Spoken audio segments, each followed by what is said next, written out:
Hello everyone, my self Saket Mishra. और ये एक इम्पॉर्टेंट वीडियो है आपके लिए, क्योंकि यहाँ पे मैं नया कोर्स आपके लिए लॉन्च कर रहा हूँ, जैसे मैंने आपको टेलीग्राम पे इन्फॉर्म कर दिया था। That is for neat and JW aspirants. जो भी स्टूडेंट्स अभी 11th में हैं या 12th में हैं, उनके लिए स्पेशली होने वाली है, एंड ऑल फॉर ड्रॉपर्स ये भी काम आ जाएगा। तो आपको पता होगा केमिस्ट्री के लिए नीट और जेडब्ल्यू में एक सीक्वेंस होता है, कि आपको एक चीज पता होगा कि सीक्वेंस से ही पढ़ सकते हो केमिस्ट्री को। कुछ चैप्टर्स ऐसे होते हैं जिसको आपको फर्स्ट कंप्लीट करना पड़ता है, देन उसके बाद ही सेकंड चैप्टर्स पे आ सकते हो। ओके, सो पहला जो चैप्टर आपको कंप्लीट करना चाहिए दैट इज मोल कंसेप्ट। ठीक है, ये बेसिक चैप्टर होता है, जिससे और भी चैप्टर्स आपके लिए फिजिकल केमिस्ट्री में आसान हो जाएंगे। ठीक है, पहला चैप्टर ये कंप्लीट कर लोगे, मोल कंसेप्ट में बहुत सारी बेसिक चीजें हम सीख जाएंगे। अगर ये कंप्लीट हो जाता है तो रेडॉक्स रिएक्शन आपके लिए आसान हो जाएगा, आप आराम से उसको रेडॉक्स रिएक्शन कर पाओगे। रेडॉक्स रिएक्शन हो जाता है तो जैसे हम आगे पढ़ाऊंगा मैं आपको, इलेक्ट्रोकेमिस्ट्री हम कर पाएंगे। तो इसीलिए पहले आपको रेडॉक्स रिएक्शन कंप्लीट करना चाहिए। ठीक है, उसके बाद कौन सा चैप्टर आपको कंप्लीट करना चाहिए? थर्ड नंबर पे पीरियोडिक टेबल कंप्लीट करना चाहिए। उसके बाद आता है केमिकल बॉन्डिंग, और ये इंपॉर्टेंट चैप्टर माना जाता है। आई थिंक पता होगा आपको, केमिकल बॉन्डिंग से बहुत सारे क्वेश्चंस आपको नीट और जेडब्ल्यू में मिलेंगे। ठीक है, मिनिमम आपको 2 से 3 क्वेश्चन मिल जाते हैं।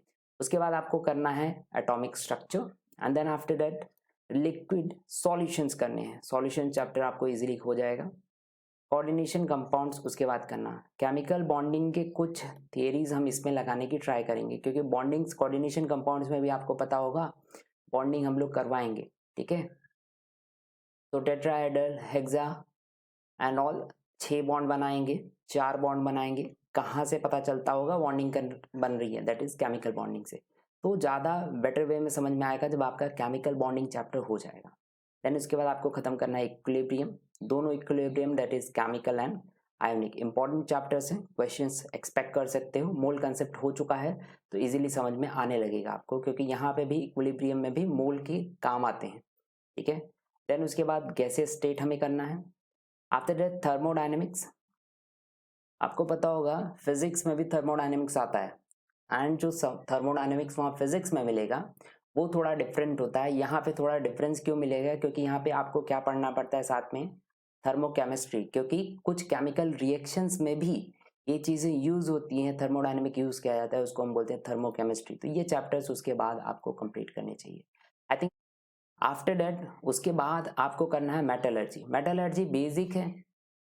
अगर आपने थर्मोडायनेमिक्स कंप्लीट कर लिया तो थर्मोडायनेमिक्स की बहुत सारी चीज़ें यहाँ पे अप्लाई कर पाओगे, और इम्पॉर्टेंट भी माना जाता है। 2-3 क्वेश्चन आप इसमें से भी बोल सकते हो कि आ सकते हैं, पर इनडायरेक्टली आता है, डायरेक्टली नहीं आता है। दूसरे चैप्टर्स अगर आप पढ़ के आ चुके हो, थर्मोडायनेमिक्स अगर कर लिया है तो मेटलर्जी आपके लिए आसान बन जाएगा।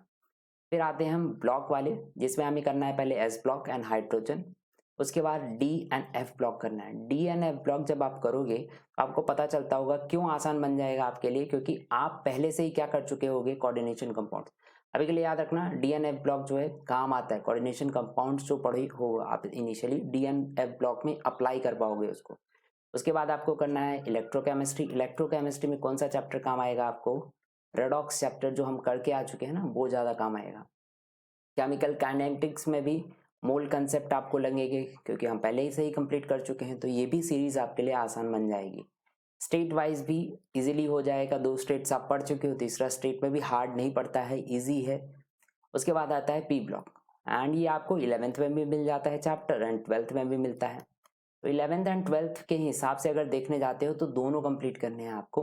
ठीक है, क्योंकि हम नीट और जेडब्ल्यू के लिए पढ़ रहे हैं, जैसे मैंने आपको पहले ही बता दिया है। तो एग्जैक्टली याद रखना कि पी ब्लॉक लास्ट में करो, ज़्यादा क्वेश्चंस वहाँ से एक्सपेक्ट कर सकते हो ब्लॉक केमिस्ट्री से। ठीक है, देन उसके बाद है सरफेस केमिस्ट्री। सरफेस केमिस्ट्री जो है वो थियरी चैप्टर है, आपको सिर्फ इसमें थोड़ा सा कंसेप्ट पता रहना चाहिए, बेसिक पढ़ लेना चल जाएगा, बट थियरीज पता रहना चाहिए, ज़्यादा डिटेल में नहीं जाना है। And this was all about आपका ये क्या था हमने जो देखा है, that is physical and inorganic के बारे में हमने देखा है।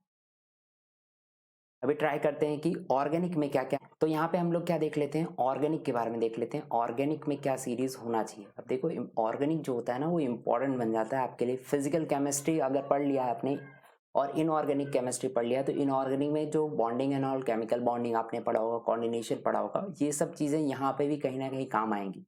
उनको भी हम देखने की ट्राई करेंगे ऑर्गेनिक में। देखिए सबसे पहले ऑर्गेनिक में आपको क्या कंप्लीट करना है, IUPAC नेमिंग करना है बेसिक, एंड देन उसके बाद आइसोमेरिज्म आपको पता रहना चाहिए। ये दो जब कंप्लीट हो जाता है तब फिर आगे बढ़ना है। उसके बाद आता है GOC। GOC में बहुत सारे कंसेप्ट हम सीखेंगे, वैसे तो मेरे चैनल पे अवेलेबल है बहुत सारी चीज़ें, आप वहाँ से भी देख सकते हो, पर यहाँ पे आप देखोगे इंडक्टिव इफेक्ट के बारे में, उसके बाद आप देखोगे मीजोमेरिक इफेक्ट, कॉन्जुगेशन क्या होता है, और भी बहुत सारी चीज़ें।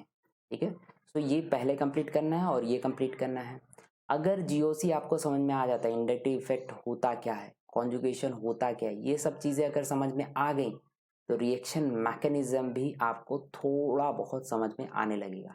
और एक बार याद रखना, रिएक्शन मैकेनिज्म जो होता है, रिएक्शन मैकेनिज्म्स जो होते हैं, this is the heart of organic chemistry. मतलब अगर जिसको रिएक्शन मैकेनिज्म आता है उसको समझो ऑलमोस्ट ऑर्गेनिक केमिस्ट्री आता है। और रिएक्शन मैकेनिज्म्स को समझने के लिए आपको क्या करना पड़ेगा, GOC पहले समझना पड़ेगा। तो कंसेप्ट आपके ऐसे ही होने चाहिए, IUPAC नेमिंग कंप्लीट करो, देन GOC कंप्लीट करो, एंड देन उसके बाद रिएक्शन मैकेनिज्म कंप्लीट कर लो। रिएक्शन मैकेनिज्म के बाद 11th का टॉपिक है, आई थिंक पढ़ा होगा आपने, हाइड्रोकार्बन, इसको कंप्लीट करना है। हाइड्रोकार्बन जब कंप्लीट हो जाता है देन उसके बाद आता है 12th के चैप्टर्स पे हेलो एल्केन और हेरो एरिन्स, फिर अल्कोहल, फिनॉल एंड ईथर, उसके बाद aldehyde, ketone and carboxylic acid. जो reactions of alcohol, phenol and ether में पढ़ोगे, यही सारे रिएक्शंस यहाँ पे आपको aldehyde, ketone and carboxylic acids में भी रिपीट होते हुए दिखेंगे। कंसेप्ट वही लिखेंगे, बस आप सब्स्टिट्यूट चेंज कर लोगे एंड प्रोडक्ट कुछ और मिलेंगे, पर रिएक्शन वहाँ पे एक बार सीख जाओगे तो यहाँ पे नीचे आराम से कर सकते हो। उसके बाद आपको पढ़ना है अमाइंस, पॉलीमर। पॉलीमर भी थियरी वाला चैप्टर है, ठीक है, थियरी वाला थोड़ा चैप्टर है। और कुछ हम केमिकल बॉन्डिंग के यहाँ पे कुछ रिएक्शंस करने की ट्राई करेंगे, इजीली हो जाता है, ज़्यादा कुछ ध्यान नहीं लगाना पड़ता है। Chemistry in everyday life important chapter माना जाता है, क्वेश्चंस आपको नीट में तो बहुत ज़्यादा इससे मिल जाते हैं, मतलब कंफर्म रहता है कि 1-2 क्वेश्चन आपको मिलेगा। ठीक है, सो ये भी इंपॉर्टेंट चैप्टर बन जाता है theory point of view, theory के लिए है, तो लास्ट में इसको हम कंप्लीट करेंगे। तो आपका ऑर्गेनिक का कंसेप्ट ऐसे होना चाहिए, जहाँ तक मैंने आपको बताया है प्लीज़ ट्राई करना कि आप ऐसे ही पढ़ो, ये सीक्वेंस से पढ़ते हो ना तो आपकी स्टडी जो होती है वो ज़्यादा ईजी बेटर वे में हो जाएगी, क्योंकि ईजिली आपको चैप्टर्स कंसेप्ट पता रहेंगे। अब सोचो कोई आदमी, समझ लेते हैं, पहले हेलो एल्केन और हेलो एरिन्स चालू करता है, उसको रिएक्शन करने ही नहीं आता है तो कहाँ पे पहले जाएगा बाद में उसके पढ़ने के बाद? पहले ये तो टाइम वेस्ट कर दिया आपने पढ़ के, फिर आप जाओगे रिएक्शन मैकेनिज्म पढ़ने के लिए, उसके बाद वो पढ़ने के लिए आपको GOC जाना पड़ेगा। तो ऐसे नहीं करना है, उल्टा नहीं जाना है, सीधे लाइन में चलो। ये सीरीज आप अपना सकते हो, ये सीक्वेंस आप अपना सकते हो, ज़्यादा बेटर वे में आपकी पढ़ाई हो जाएगी। और यस, रेगुलरली वीडियोस आपको मिलने वाले हैं, मैं खुद यहाँ पे पूरा ये कोर्स कंप्लीट कराने वाला हूँ। यस, सो क्रैश कोर्स चालू होने वाला है। जैसे मैंने बोला, पहला चैप्टर हम लोग कौन सा उठा रहे हैं, मोल कंसेप्ट का उठा रहे हैं, और ये चैप्टर आपको वन शॉट वीडियो के तहत मैं दिलवा दूंगा, वन शॉट वीडियो में आपको मिल जाएगा पूरा। ये चैप्टर इंपॉर्टेंट हो जाता है, और जैसे हमने सीक्वेंस देखा है इसी सीक्वेंस में चलने वाले हैं। ये चैप्टर आपको मिल जाएगा वेडनेसडे को, ठीक है, वेडनेसडे को मैं आपको लिए अवेलेबल करा दूंगा। तो यस, जितना हो सके उतना अपने दोस्तों के साथ शेयर करना। Now you can join our Telegram channel, नाम क्या है उसका, गेट अ रिएक्शन नाम से हमारा टेलीग्राम चैनल है, वहाँ पे ज्वाइन हो सकते हो। पहले से ही ज़्यादा स्टूडेंट वहाँ कनेक्टेड है, hand written note, PDFs and all, आपको सारी चीज़ें अवेलेबल करा दी गई हैं। यहाँ पे मैं जो इतने भी टॉपिक्स पढ़ाऊँगा, जैसे कि हमारा पहले मोल्ड कंसेप्ट चलने वाला है, तो उसके पहले से ही DPPs वहाँ पे डल चुकी हैं, ठीक है। डेली प्रैक्टिस पेपर्स वहाँ से पहले ही 10 डेली प्रैक्टिस पेपर्स अवेलेबल हैं, तो उसको भी आप सॉल्व कर सकते हो। एंड अपने फ्रेंड्स के साथ शेयर करना, इस कोर्स के बारे में सबको इन्फॉर्म कर देना, क्योंकि ये कोर्स जो है वो ऑलमोस्ट 4 मंथ में मैं कंप्लीट कराने की ट्राई करूँगा। सारे चैप्टर्स मैं आपको अवेलेबल कराऊंगा, ये मेरी गारंटी है, ठीक है। Thank you so much.